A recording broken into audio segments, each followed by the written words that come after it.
Alright, now there's nothing in the scene. And let's go into hypergraph hierarchy and see what we got here.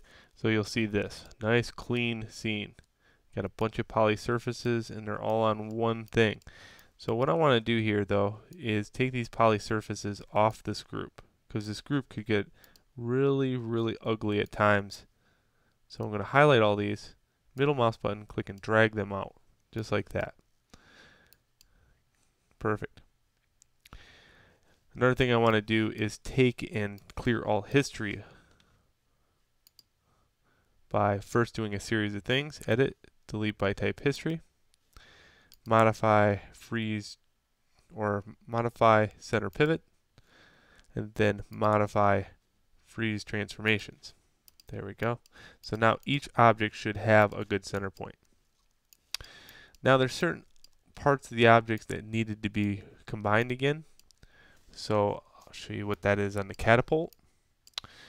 First off, let's take everything that's on the scene here and put it on a new layer. So here's my layer, put a new layer, right click, add selected objects, and toggle that visible.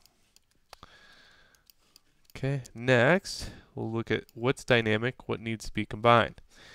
So all of this minus the tires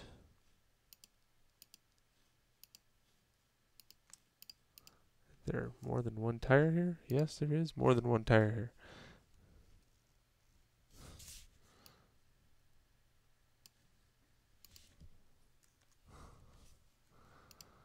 So there is 2 sets of tires on this in case it gets a flat.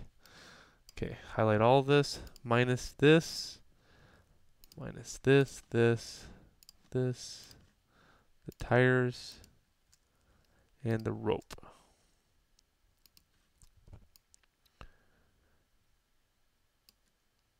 Okay, now let's take this and mesh combine these, making it one solid chunk.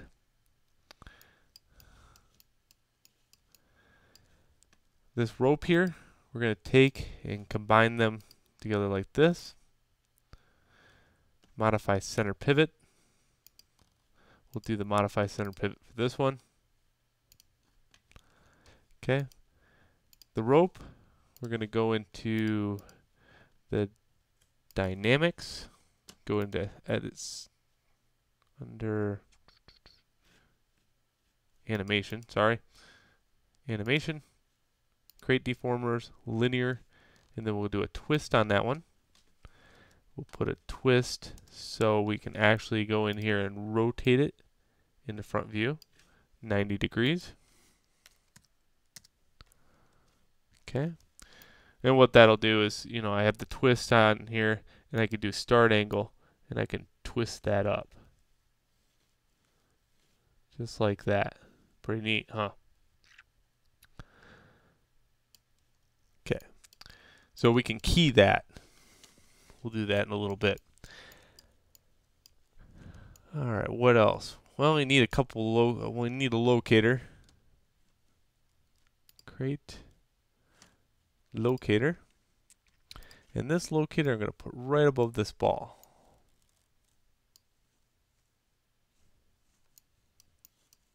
Just like that.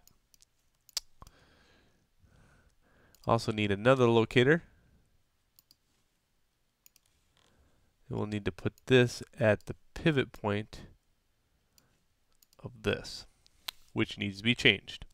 So its new pivot point will reflect where these bands are.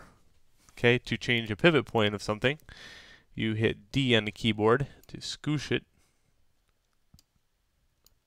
We'll put it right dead center in there. And then we'll put the locator on that center point. So, display, show, transfer handles. Okay.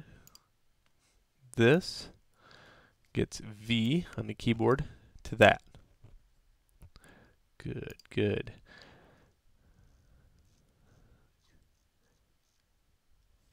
Okay, what else? Looks pretty good. So what we'll need to do now is tie like some of the tires together to make that expression That way when you push it forward, the wheels move. And that is this expression right here. So let's take these tires and name them conventionally. Let's take this tire and name it wheel 1. Enter on the keyboard. Wheel 2.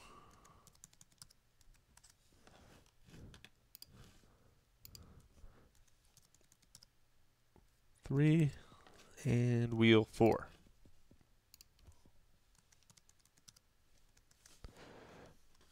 Okay, let's name the ball. Name this scoop.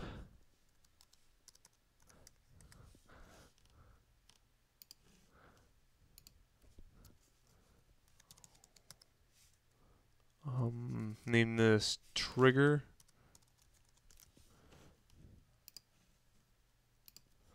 Driver. Now you can name these anything that you want. You can name them cucumber sandwich for all I care.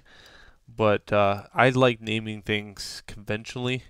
That way when I'm poking around in a thing like Outliner, I can quickly see that there's trigger, here's some wheels, and I got a bunch of miscellaneous stuff out here that I've duplicated out. So I'm going to have to kind of go in here and see what's real, what's not real. Some of these poly surfaces came along for the ride. A lot of times you can highlight mass quantities of these and just simply delete them, and you'll find that half the stuff deletes. So edit, delete by type history. Might be able to get rid of some of those. And it looks like these are all these poly surfaces transforms. Okay, that'll work.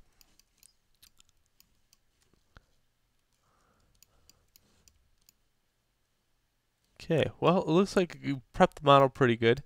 So in the next video, we'll take and tie some expressions to the wheels, and then we'll work on the dynamics here.